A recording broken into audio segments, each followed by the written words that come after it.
It's January 21st. I have several foreign friends who have become volunteers and now helping Ukrainians who find themselves on the front line.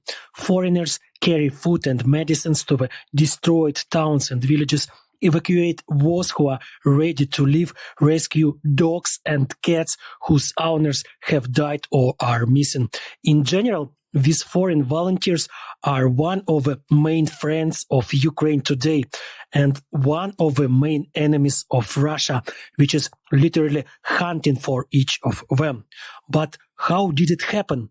Why did people who didn't take up arms, who didn't join the army fighting against the occupiers, become enemies of these occupiers? The fact is that Russian propaganda assures that Ukrainian army no longer exists, that it was defeated in the first weeks or even days of the war, that Russians are now fighting not against Ukrainians, but against huge crowds of foreign mercenaries dressed in Ukrainian uniforms. The Russian prisoners of war whom I have met are often sincerely surprised that the serviceman speaks Russian to them. After all, these prisoners were told that they were fighting foreigners who did not understand Russian. And here Russian propaganda drives itself into a trap. Propagandists convince the Russians that they are opposed by the entire NATO or even the entire democratic world.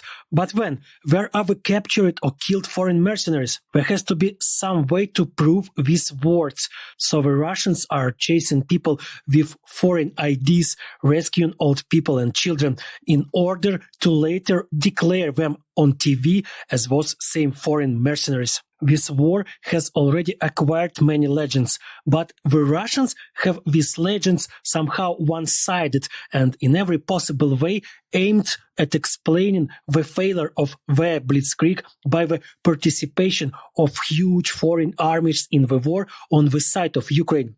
For example, one of these legends says that Russians do not hear Ukrainian speech in radio intercepts, that Polish or Slovak is heard there but not Ukrainian. This legend has completely logical explanation. The fact is that Russians do not know the Ukrainian language, but at the same time they are sure that they know. In the mess of Soviet and Russian films, Ukrainian characters allegedly speak Ukrainian, but in fact it is only slightly distorting Russian words. This cinematic dialect has nothing to do with the Ukrainian language, but the Russians are sure that this is the real voice of Ukraine. And when they hear something in radio intercepts that is completely different from the speech from the films they know, they believe that it is not the Ukrainian language, but some completely different one. And here the Ukrainians have an undoubted advantage over the Russians. We all understand the Russian language, speak it fluently. Radio intercepts of their conversations are understandable to each of us. The long-term forced Russification of Ukraine by the imperial and then Soviet governments led to the fact that Ukrainians speak Russian without problems, read texts of any complexity, and understand even the most illegible speech. The Russians, on the other hand, have to puzzle over intercepted messages for hours in order to translate only several sentences. And it is not a fact that they will translate anything. After all, Ukrainians have our own Windtalkers. Remember, that was the name of the Navajo warriors from the US Army who served as a signalman in the Second World War and exchanged information in their own language, which no one in Japan or Germany knew.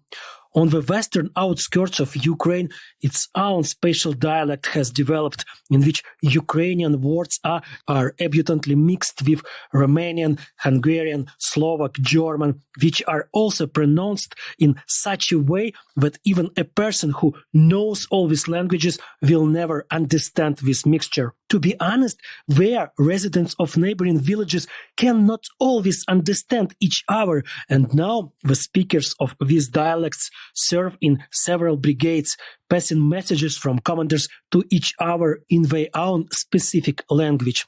If the Ukrainian language sounds like Polish for the occupiers, then this dialect for them is, I think, Mercian.